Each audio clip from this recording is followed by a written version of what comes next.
back to my channel. It's your girl Sean. I'm back for another video. In this video today, I'm going to be sharing with you guys a letter that was sent to me from one of you. If you're brand new to my channel, if you like fashion related videos, lifestyle content, and love and relationship advice videos like this one, go ahead and subscribe to my channel. You'll definitely enjoy your time here. And if you're already a subscriber, become part of the notification gang by clicking that little bell. That way you'll always be notified every single time I upload a video. And in case you don't know it, I'm actually an author. I've written 3 books. The first one's called The Dating Game, How to Find Yourself While Looking for Mr. Right. My second book, Breaking the Man Code, The Key to Unlocking His Heart. And my third book, Getting Unstuck, How to Create the Life You've Always Wanted to Live. They're all available on Amazon, Kindle, BarnesandNoble.com. I'll be sure to link all 3 of my books below in the description box for you guys. And if you want to work with me as your personal life and dating coach, or if you'd like to submit your letter for a chance to possibly have it featured in an upcoming video, send me an email to itscoachshawn@gmail.com. That's itscoachshawn, SHAWN @gmail.com. All right, so now without any further ado, let's get started with today's letter. Let's go get 'em. Hey Coach Sean, I just want to say that I love you and your channel. Thank you, girl. You've given great advice and I thought maybe you could give your opinion on my situation. Sorry if it ends up being long. It is long. It's way too long. I'm gonna do as much as I can. Yeah, this is a super long letter. Anyway, so flashback about 5 years ago, I met my now ex-boyfriend, we'll call him Trey, off of Facebook, a day after my 22nd birthday and after my father had passed away a year earlier. I was in a very vulnerable place in my life and he showed me attention and it felt great, but in the beginning I knew that he was strictly using me just for sex. He did have a child that was a year old. He told me that he had nothing to do with the son's mother. We'll call her Brandy. She lived on her own, had her own apartment on Section 8, and Trey lived with his mother. So I believed him. After a year of us strictly hooking up, he finally asked me to be his girlfriend, and quickly after that, he wanted to move in with me 2 to 3 months later. I jumped in and we moved in. He said he could afford the rent on his own and my job would just be extra money and I could help with other things. A month into living together, Brandy stopped allowing him to see his child. He suggested that we meet/talk so that she could be more comfortable, and that didn't go well at all. He ended up having me help him file paperwork for visitation, and he even brought me with him to court. He finally had his child on a regular basis and I was always there for him and his son, helping him financially as well as taking care of his son while he was at work, etc. I ended up being the breadwinner though, working nights until 3 a.m. and getting up with his child at 8 a.m., bringing in more money then than my ex and paying more of the bills while he called out a lot, smoked weed, and watched TV all day at home. But I went with it because I loved them both and I thought he loved me. His child and I created a bond and I treated him like he was my very own, even though I didn't even have any children yet. A few months later, drama started with Brandy and she was talking about me on social media, dragging my looks and my weight, the fact that I used to be fat, and she wanted to remind me of where I came from. She also took their son to Vegas without my boyfriend's permission just to upset him. She would do just about anything to get his attention or our attention. She then told me that she had slept with him a few times while I was at work. He denied it, blaming it on the fact that she was crazy. I eventually moved out after a year when I saw text messages between him and other women where he was flirting and sexting with them. I left for about 3 months. He kept contacting me and asking me to come back, apologizing for everything. He told me that I was who he wanted. We ended up moving back in together again a few months later. I paid the second apartment's deposit and first month's rent. A few months into it, the same drama with Brandy popped up. Also, his sister started to hang out, eat our food, and she would also come over. She would know a lot of private details about our relationship. I'm going to summarize it from there. So anyway, the sister said, you know, that you're not doing very much for my brother anyway, and if he did cheat on you, what would be the big deal, and all of that. And the sister also made fun of the writer's weight. Anyway, after all of this, you know, eventually the writer finds a picture on Facebook of the 3 of them together, the baby's mother, the child, and her boyfriend. They had been to some baseball game that the writer didn't know about, and that was the last straw. That's when she finally left for good. But when she did leave for good, that's when there were so many pictures of the 2 of them back together. 3 weeks after she had moved out, they were a full-on couple, and the baby's mother also was paying for vacations and just basically whining and dining him and just shoving the relationship in the writer's face. And she wants to know, how can she move on after being hurt so bad? had. So there is a lot to discuss and unpack here, so I'm going to jump right into it. First of all, this is one of the reasons why there are so many women who refuse to date men with children, because it always ends up feeling like there's three people, three adults in the relationship. And from the very beginning of this relationship, Brandy has been there. She has been there, you know, being negative. She has thrown all these different adult temper tantrums and all of that just to get his attention. First of all, I think that they have always been in a relationship. The timing of all this is not lost on me, and I hope it is not lost on you. He slept with you, no strings attached, for an entire year. And then he finally decides after all this time he's gonna make you his girlfriend. And then 2 to 3 months later, he wants to move in with you. That was always the plan. You wouldn't let some rando that you're sleeping with move in with you, but you would let your boyfriend. And he knew that. I feel like he was always sleeping with Brandy. That's why she's so territorial. That's why she's so aggressive, and why she's so angry, why she's so jealous of you.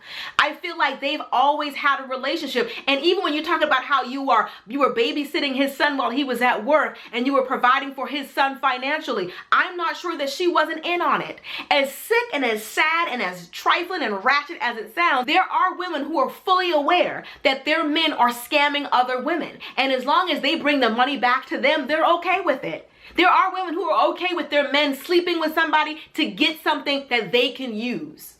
Neither one of them have very much to offer. I feel like you picked up where the mother left off. He said he was living with his mother when you met him. So he went from one woman fully taking care of him to you doing it. But the benefit of moving out and being with you is that he also gets free sex. So he gets you to take care of his son and provide for his son. And he's able to work less hours and smoke weed all day while you're out here working till 3 a.m. getting up with his son. You are doing too much. That's the problem that I have with so many of the letters that I received, is that a lot of these women are feeling they have to prove how down they can be, how much you can take. Like, that was not your child. You didn't owe him to get up at 8 o'clock in the morning after working till 3 because he slept all day to get up with his son. I don't think he ever intended to keep any of the promises that he made to you before he moved in, because he was too quick to break them. He said he was going to be covering the rent and that, you know, you would just pay for little small things here and there. But almost as soon as he moved in, all he wanted to do was cut his own hours and sit around smoking weed all day, probably playing video games in his underwear, not cooking, not cleaning, not even providing for his own son. He had you in there. Like, he's the laziest father that there ever could be. The mom already has full custody, and the little bit of time that he has, you're watching the child. You did too much, and that's why he took advantage. You were so busy trying to prove yourself worthy of this raggedy dude right here who had nothing to offer you. Rent, you were already paying your own rent. I hope that didn't entice you. It all sounded too transactional anyway. I'll pay the rent and you can pay the other bills. That's a roommate. That's a roommate with sex. You didn't need that. You were already taking care of all of that on your own. He liked what he saw in you. He liked that you were a go-getter. A man that truly loves and cares for you would never allow you to be disrespected by anyone. Not his sister, not his child's mother, not anyone. They knew they could get away with doing that because of private conversations that they probably had with him. They knew he wasn't all in on you. They knew he didn't fully care about you. That's why he was able to move on so quickly. I hate to be this blunt, but I definitely feel like I have to be. You came along at a very convenient time for him, and he knew he could exploit your insecurities. He needed to get out of his mother's house because he wanted to do what he wanted to do, and he probably couldn't do that. He probably couldn't be as trifling as he really wanted to be under her roof. And he couldn't go stay with his child's mother because she's on Section 8, and I don't think you can have a man staying with you on Section 8. So then here you come. Here you come, being impressed by the idea that he would pay the rent. So he knew he only had to do that for a little amount of time before he could just pull back a little bit. That's exactly what he did. He treated you like nothing but a glorified roommate. He barely even paid his rent. All he did was take the sex from you, take the money from you, the free babysitting services from you, the free food from you, the free house cleaning. All he did was use you up. He used you up. He talked about you like a dog, and that's why they felt comfortable talking about you like that. He was never any good. I'm actually glad that you're out of the situation, that you didn't end up baby mama number 2 so he could use you up even more for 18 years. The other woman doesn't even realize that she's just being used. What is he offering her besides community peen? Honey, that's not your man, that's everybody's man. She clearly has low self-esteem, because how is it that you have a child with this man, he's living with another woman, calling that woman his girlfriend, she even comes with him to court while he fights for custody of your child, and she's still okay sleeping with him while you're at work? Like, what kind of thirsty, desperate woman does that? Like, all he is giving either one of you is crumbs. I'm glad that you were wise enough to walk away, but don't look back. You're not missing out on anything. Look at what she's getting. He doesn't even have anything to offer any of you. Whenever he needs a place to stay, he falls in love. You don't realize how convenient that is? After a year of just sleeping with you, he finally makes you his girlfriend just to ask you to move in 2 to 3 months later? Really? He knew you wouldn't let some rando live with you, but you would let your boyfriend. A relationship should be reciprocal, an equal balance of give and take. All you ever did was give, and all he ever did was take. Takers never get tired of taking. He used you up, but you allowed yourself to be used. I think he knew that your weight issue was a big issue for you, and that's why he preyed on it. I don't know if you made him feel like you were lucky to be with him or what, but he didn't even have anything to offer you. You don't have to do this much for somebody's love. A man who truly cares about you would never let you have to get lower and lower and lower and lower to prove it. I know that you asked me how you're going to heal and get past this, and my answer is you have to realize that he was never worthy of you in the first place, that you were casting your pearls before swine. This raggedy dude should have never gotten the time of day from you. But like you said, you were vulnerable. You just lost your father and you were looking for something. You found it in a vulture who was willing to exploit your pain, exploit your grief. So you say they're harassing you on social media. They're creating fake pages just to stalk you and say nasty things to you. You know, I think it's worth it that you just delete your social media. It's not like you have 1 million followers and you don't want to start all over. I feel like it's worth it for you to start fresh. New Facebook, new and just block all of them.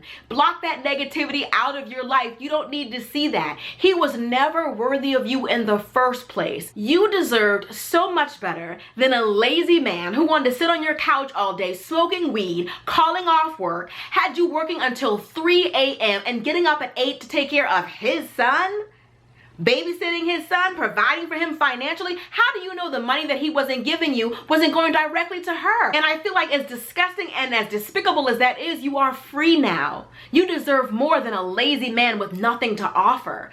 And I hope that you realize that now. Get off of social media. Stop letting these people torture you. Stop looking at their pictures of their fake happiness. What did she really win? She's over there looking all smug like, I got him. What did you get? You're still on Section 8. You're still a single mom. Like, he still can't live with you. He still's not providing for you. You didn't even win anything. I pray that you heal and that you build the self-confidence and the self-esteem for you to be able to know what you're worth and never settle for anything that looks like this ever again. Anyway, that's pretty much it. Hope you guys enjoyed this video. Be sure to thumbs up if you did. If you want to hear more of my thoughts on life and love, consider purchasing one of my books. As I said, I've written 3. The first one's called The Dating Game: How to Find Yourself While Looking for Mr. Right. My second book, Breaking the Man Code: The Key to Unlocking His Heart. And my third book, Getting Unstuck: How to Create the Life You've Always Wanted to Live. They're all available on Amazon, Kindle, BarnesandNoble.com. And if you want to work with me one-on-one as your personal life and dating coach,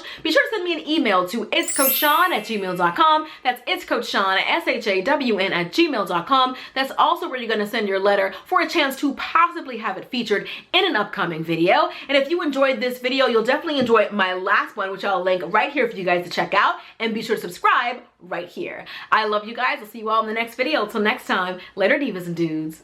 Deuces, honey.